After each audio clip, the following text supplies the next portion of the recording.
लोग ये समझते हैं कि बस करियर ख़त्म हो गया जब हमने डिग्री हासिल कर ली या हम यूनिवर्सिटी लाइफ में आ गए, यहीं तक पहुंचना सिर्फ करियर था। क्योंकि जब स्कूल लाइफ में थे तो हमें ये बताया गया था कि तुम आगे ये सब्जेक्ट्स लोगे, ये ग्रेड्स आएंगे, ये अच्छा कॉलेज मिलेगा, और उसके बाद जब तुम यूनिवर्सिटी लाइफ में आओगे तो फिर तुम अपनी प्रैक्टिकल लाइफ के अंदर आ जाओगे और यहाँ पर करियर प्लानिंग, यहाँ पर करियर की जितनी बातें थी वो सब एंड हो गई। ऐसा नहीं है।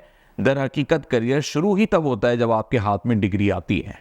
और अब तक जो आपने प्लानिंग की है, जो सारी चीज़ें की हैं, अपना एक होमवर्क किया है। मार्केट में तो आप तब उतरेंगे जब आपके पास डिग्री मौजूद होगी, या जब आपने इंटर्नशिप्स कर ली होंगी, या जब आप पहली जॉब के लिए जाएंगे, या जब आप एंटरप्रेन्योरशिप के लिए अपना पहला कदम उठाएंगे स्टार्टअप के लिए।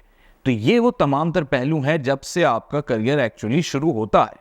आपने उसकी प्लानिंग ही नहीं की होती और आप समझें कि मैदान जंग में इस तरह उतर जाते हैं कि जो आपने ट्रेनिंग्स की होती है, अपने पूरे एक मिलिट्री एकेडमी की मिसाल में आपको दे रहा हूँ कि वहाँ जो ट्रेनिंग्स करवाई जाती हैं, तो अगर वो ट्रेनिंग्स को ही सब समझ लें कि यही सारे महाज थे और यही सब कुछ था, और जब एक्चुअल बॉर्डर पे जब आप उतरेंगे और वहाँ पर आपका माइंड ये बना होगा कि बस करियर तो ख़त्म हो गया है, हमारी सारी प्लानिंग एंड हो गई, अब तो बस एक सीधी साइकिल है ज़िंदगी की, वो चलती रहेगी।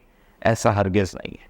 असल प्लानिंग आपने करनी ही उस चीज़ के लिए होती है जब आप महाज का सामना करते हैं, जब आप बॉर्डर पे होते हैं, जब आप प्रैक्टिकल लाइफ में होते हैं, जब आप कॉरपोरेट और प्राइवेट सेक्टर में आते हैं, या जब आप बिजनेस शुरू करते हैं, या जब आप जॉब का आगाज़ अपनी ज़िंदगी में कर लेते हैं।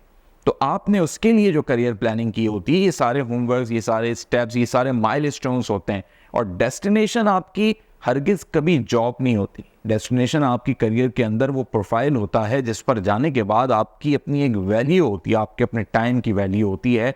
उस टाइम की ये वैल्यू होती है कि लोग आपसे अपॉइंटमेंट्स लेकर मिलते हैं, और सबसे बड़ी बात ये होती है कि आपका time in term of monetary benefits और इन टर्म ऑफ मनी बहुत वैल्यूएबल होता है। यानी आपको मैं एग्जांपल देता हूँ। बिल गेट्स का बहुत पुराना कोट है कि एक इंटरव्यू में उससे पूछा गया कि अगर आपके $1000 गिर जाएं तो आप क्या करेंगे उसको उठाने के लिए। तो उसने कहा कि मैं उसे नहीं उठाऊंगा, क्योंकि जितनी देर मुझे उसे उठाने में लगेगी उतनी देर में मैं $10,000 कमा सकता हूँ। तो आप इससे अंदाज़ा कीजिए कि बिल गेट्स का उस वक्त जब वो माइक्रोसॉफ्ट को रन कर रहा था और बड़े पैशनेटली चीज़ें अपग्रेड हो रही थी, यानी आज से तकरीबन 30 साल पहले की ये बात है, तो उस वक्त उसके टाइम की ये कदर और ये वैल्यू थी, और आज भी होगी, उससे ज़्यादा होगी हो सकता है, कि वो ये कहता था कि इतने सेकंड्स में जब एक नोट उठाने में लगते हैं, इतने सेकंड्स में तो मैं $10,000 कमा लूँगा। यानी उसकी सेल इतनी ज़्यादा थी पूरी दुनिया के अंदर। तो ये वो टाइम की वैल्यू है कि जब आप अपने टाइम को इस तरह वैल्यूएबल बना लेते हैं तो आपका प्रोफाइल मार्केट के अंदर वाकई एक वैल्यूएबल प्रोफाइल होता है, और आप अपने करियर की डेस्टिनेशन पे पहुंचते हैं। अब आप अपने करियर की अभी डेस्टिनेशन पे पहुंचे नहीं, आपने माइलस्टोन भी तय नहीं किए, सिर्फ डिग्री आ जाने से आप ये समझ रहे हैं कि आपका करियर के सारे प्लानिंग और सारी चीज़ें एंड हो गई, तो ऐसा हरगिज़ नहीं। इस बात को अपने जहन, दिलो दिमाग से निकाल दीजिए। ये सोच लीजिए कि ये करियर एक मुसलसल तवज्जो तलब सब्जेक्ट है, और इस पर आपने काम करना है, क्योंकि ये आप हैं।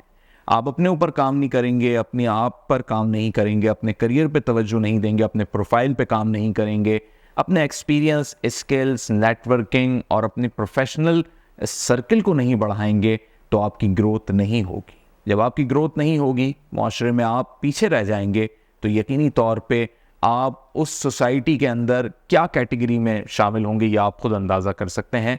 जिस सोसाइटी में वैल्यू उस शख्स को दी जाती है जिससे कोई मतलब हो, जिससे कोई काम निकले, जिससे कोई इंटरेस्ट हो, या जिसका टाइम वैल्यूएबल हो।